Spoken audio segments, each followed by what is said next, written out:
is center stage once again. As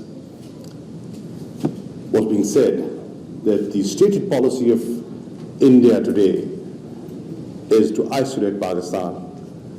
I can say this with confidence, inshallah. They have tried this in the past and have failed, and they will fail again. And let me share with you, inshallah, on the 12th of March, despite their efforts, the Foreign Minister of Germany will be visiting Pakistan. Inshallah, on the 23rd of March, the Prime Minister of Malaysia would be visiting Pakistan and would be the chief guest at the National Day Parade. And inshallah, on the 25th of March, the High Representative of the European Union, Federica Mogherini, will be visiting and engaging with Pakistan in the Foreign Office of Pakistan. But that goes for isolation. 2018, ladies and gentlemen, has been, in my view, an important year. I call this an important year because two important events took place. One, in June 2018, the report of the United Nations High Commissioner on Human Rights has been public. And what was said and has been written in the report, I don't have to repeat. In fact, it endorsed what Pakistan has always been saying. When we highlighted those atrocities, it was said, usual propaganda from across the border.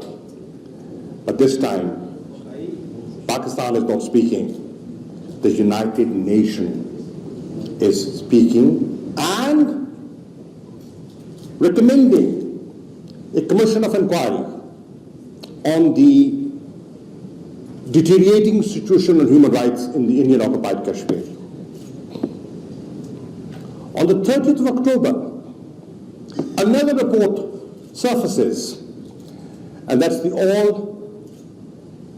all-parliamentary party group on Kashmir in the House of Commons comes out with its report. They reiterate and endorse what has been said in the UN report. They re-emphasize what Pakistan has been saying all along. And not just that. 2019, members of Parliament belonging to the Conservative Party, the Labour Party, Liberal Democrats, members of the House of Lords, they all agreed to hold an international conference on Kashmir where House of Commons, the mother of Parliament. And Pakistan is represented not just by the Foreign Minister, every political party, despite the polarization that you see in Pakistan, despite the divisions that you see in Pakistan, in my delegation, every political party, whether it's People's Party, PMLN, MMA, NQM, you name it, they were there. And I was a keynote speaker.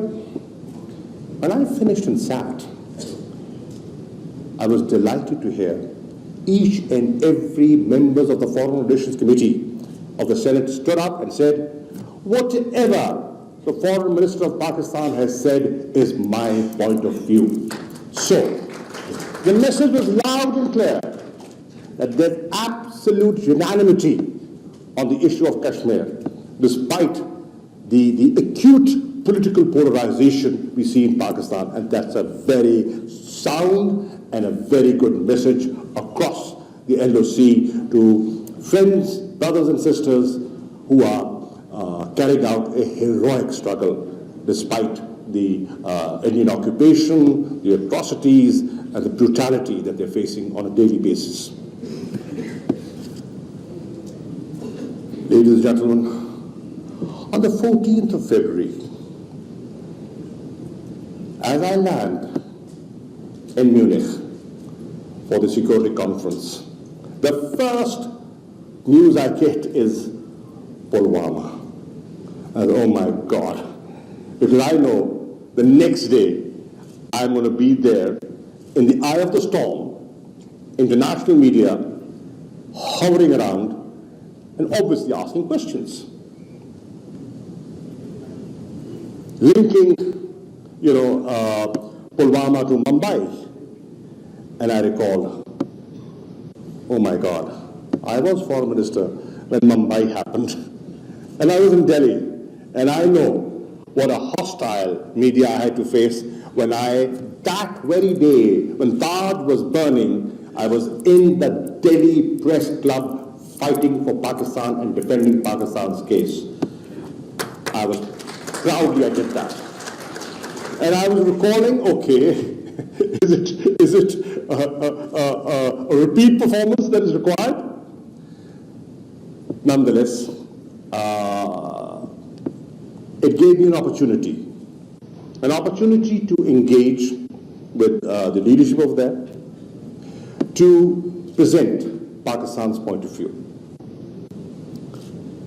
The German foreign minister was there, and the most important thing, one of the most important countries that has a lot of say, whether it's the United Nations or the Security Council.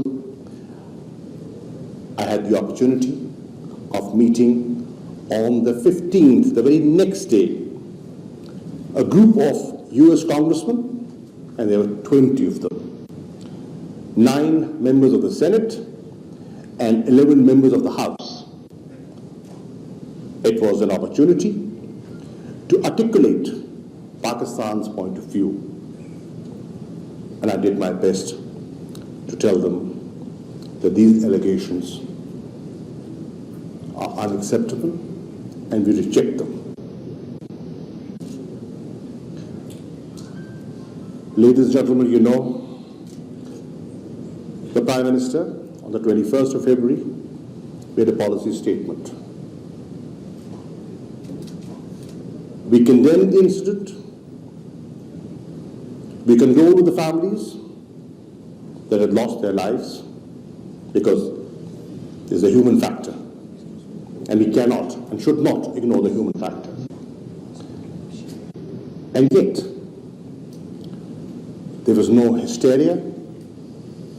Our response was mature, in my view, measured, and full of restraint. And there was a reach out. The Prime Minister very clearly said, we are willing to cooperate. If you have actionable evidence, please share it with Pakistan, and I assure you, we will investigate with sincerity. There's a new government here, and not just a new government, there's a new mindset here. This is the government that reflects the thinking of a Naya Pakistan. And in that concept of new Pakistan, we are very clear that Pakistan's soil will not be used for any terrorist activity against anyone, and that includes India. We are very clear on that. We are clear on the fact that there is a political consensus in the country on the National Action Plan, the 20-point National Action Plan. We were in the opposition. We owned it then, and we own it today. There's a political consensus. There was a military component to it, and there was a political component to it. The Pakistan Armed Forces did their job, and they did their job well in clearing the tribal areas that border Afghanistan, and alhamdulillah, today it is internationally recognized that the Pakistan Army has succeeded in defeating terrorism. And inshallah, we have the resolve on the political side to take steps to reverse extremism. Why do we want to do that? We're a government, a new government, which has a very clear agenda. What is our agenda? It is a people-centric agenda.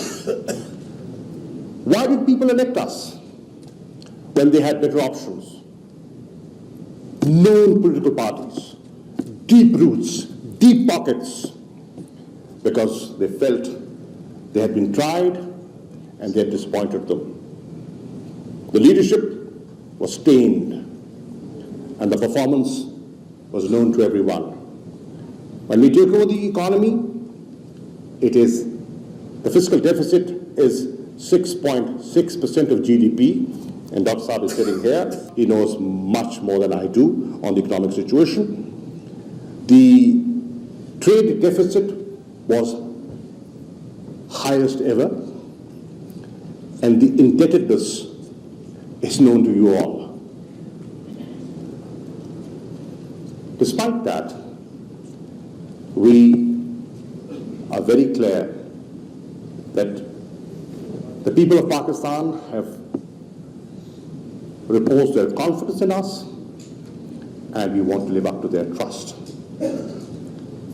We have to fix the economy. We have to fix dilapidated, deteriorating institutions, civilian institutions, who have over the years been tempered with and politicized to such an extent that their ability to deliver has been compromised. That's the challenge. And if we want to overcome this challenge, we need peace. We need peace in the region. We need peace on the western side, and we need peace on the eastern side. On the western side, Prime Minister Imran Khan for years has been advocating that there is no military solution to Afghanistan. The only way forward is a negotiated political settlement.